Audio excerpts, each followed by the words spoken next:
Aunque a día de hoy países como Argentina, Chile o Venezuela nos parezcan muy pobres en comparación con grandes potencias como Alemania, Francia o Reino Unido, lo cierto es que durante la primera mitad del siglo XX los países latinos fueron la cuna de la prosperidad en el mundo. Al igual que Estados Unidos, Latinoamérica se convirtió en una tierra de oportunidades para la gente pobre de toda Europa. Centenares de miles de españoles, italianos, franceses e incluso alemanes abandonaron el viejo continente en busca del sueño latinoamericano, en busca de una vida mejor. Sí que suena difícil de creer, pero hasta mitad de siglo los países latinos fueron igual o más ricos que las grandes potencias europeas. De hecho, Venezuela llegó a tener mejores niveles de vida que la propia Alemania. Sin embargo, a partir de los años 50 algo cambió, algo hizo que estos países se estancaran y se quedaran muy pero que muy atrás. En este nuevo video os vamos a explicar una de las teorías más interesantes que sugiere que el culpable del estancamiento económico latino fue ni más ni menos que su gran éxito a principios del siglo XX. Es decir, que países como Argentina, Chile, Venezuela, murieron de éxito, no supieron gestionar su crecimiento económico y acabaron condenados a la pobreza.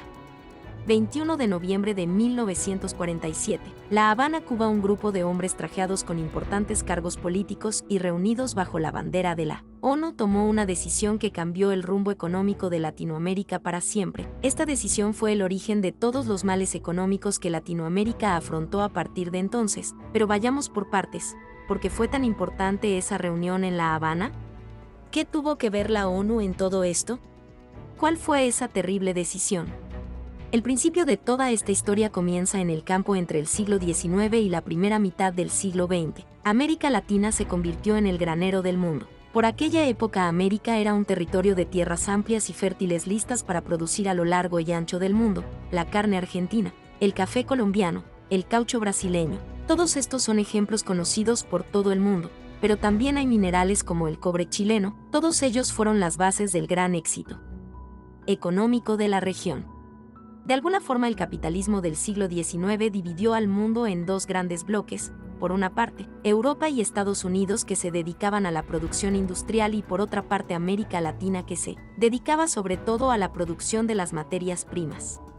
Los estructuralistas empezaron a decir que Latinoamérica tenía que abandonar el modelo productivo. Según ellos, los países latinos tenían que dejar de dedicarse a las materias primas para empezar a dedicarse a la producción industrial, la fabricación de coches o de maquinaria. La pregunta es ¿por qué? Pues principalmente por tres razones. La primera de ellas fue que con el paso del tiempo los precios de las materias primas, especialmente las que provenían del campo, empezaron a bajar. Se pensaba que la producción agrícola sería cada vez menos rentable y eso condenaría a la pobreza a la región. La segunda razón es que el sector primario era muy volátil y estaba muy expuesto a las fluctuaciones de precios. Periodos de desastres naturales como diluvios o sequías podían afectar muy gravemente a la economía agraria y esto era algo que se tenía que evitar. Pero en tercer lugar, y quizás la razón más importante de todas, fue que al dedicar todos los recursos económicos a las materias primas, Latinoamérica quedaba extremadamente dependiente de la industria exterior. Esta dependencia podría provocar graves problemas económicos. Si Latinoamérica quería seguir avanzando económicamente, tenía sí o sí que industrializarse y abandonar la dependencia del campo, para empezar a montar fábricas a montones como si no hubiera mañana. Ahí fue cuando a la reunión de La Habana cobró sentido, porque los líderes políticos de los países latinos se reunieron para idear un plan con el que industrializar Latinoamérica y transformar su economía. Este plan fue conocido como el modelo de industrialización por sustitución de importaciones. Probablemente fue el mayor fracaso de la historia económica de la región, el principal causante de que los países latinos sean pobres a día de hoy.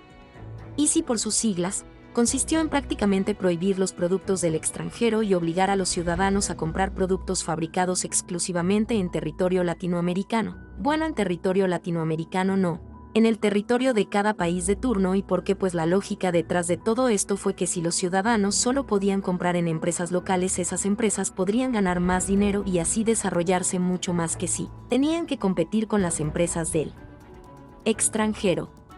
Pues bien, para conseguir todo esto, los diferentes gobiernos establecieron tres tipos de medida que lo cambiarían todo. En primer lugar, establecieron enormes aranceles y barreras comerciales a los productos de consumo extranjero. Por otra parte, los gobiernos latinos, en su ánimo por reducir la dependencia de los países extranjeros, pusieron todo tipo de obstáculos a las empresas de otros países que quisieran montar sus fábricas en la región. Es decir, a los políticos no les bastaba con bloquear las importaciones y favorecer una industria local, sino que esa industria local tenía que ser propiedad de empresarios locales, no de malvados capitalistas extranjeros. La tercera medida de él, y es que veréis, para que las empresas locales fueran todavía más fuertes, los gobiernos empezaron a extender un montón de paquetes de ayudas a las mismas. Aquí hablamos de subvenciones, de recortes de impuestos, de construcción de infraestructuras a medida, de inversiones directas de capital estatal o de créditos extremadamente baratos. Todo esto supuso un coste enorme para las arcas públicas, la deuda se disparó. Las empresas públicas que impulsó el gobierno fueron un auténtico desastre. En muchos casos se convirtieron en agencias de colocación y contratación política. En otros fueron usadas para perseguir objetivos electorales, y finalmente la corrupción, la burocracia y la falta de experiencia las acabó por convertir en empresas zombies incapaces de producir nada en cantidad suficiente, calidad adecuada y costes sensatos. El gobierno perjudicaba a las empresas exportadoras para favorecer a las nuevas industrias locales, pues hacer eso provocó que el sector exportador y particularmente las pequeñas empresas se hundieran por completo. Para que os hagáis una idea, Argentina perdió millones y millones de ingresos por exportaciones en el año 1951 y tan solo pudo recuperarlos tras 12 años de sufrimiento en 1963. Pues bien, entre eso y que el gobierno estaba obsesionado con privilegiar a las grandes empresas locales, el poder acabó concentrado en muy pocas manos. Las empresas privadas se convirtieron en empresas rentistas, parásitas de subvenciones y con gran poder para eliminar a la competencia. Y si a todo esto sumamos la falta de experiencia en el sector industrial, el resultado fue que los productos de las fábricas latinoamericanas eran de muy, pero que muy mala calidad, estaban muy poco diversificados y eran muy caros en comparación a los estándares internacionales. En otras palabras, que no podían competir. Y eso no fue todo, todavía hubo más. Como os hemos comentado antes, los gobiernos utilizaron a lo loco la máquina de imprimir billetes, inflación por un tubo y una deuda pública en moneda extranjera gigantesca. Vamos, la receta perfecta para el desastre. Lo curioso es que para los años 70 todo el mundo se dio cuenta de que la industrialización por sustitución de importaciones fue un tremendo error. Sin embargo, aparte de algún país como Chile, el resto de la región sigue intentándolo una y otra vez. De hecho, en los debates políticos de lugares como la Argentina, todavía hoy en día sigue existiendo una fuerte fobia al comercio con el exterior y un gran amor por todo eso de privilegiar a las industrias locales. La cuestión es ¿por qué razón? Si el modelo Easy falló, estrepitosamente, nadie rectificó a tiempo. Al mismo tiempo que los países latinos quisieron industrializarse con el modelo Easy, hubo otro lugar en el mundo que también quiso industrializarse.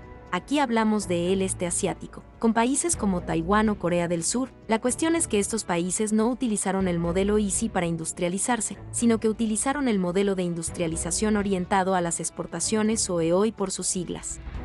Este modelo, a diferencia del modelo Easy, no buscaba proteger a las industrias locales del extranjero en los mercados domésticos, sino que su objetivo era apoyar a las industrias locales para que compitieran en el mercado internacional. Esto es, para que lograran colocar sus productos en el extranjero. En general, el modelo asiático era un modelo mucho más abierto al mercado internacional, mucho más amable con las empresas extranjeras que quisieran invertir en el país, y destacó especialmente por la ventaja de producir con mano de obra barata.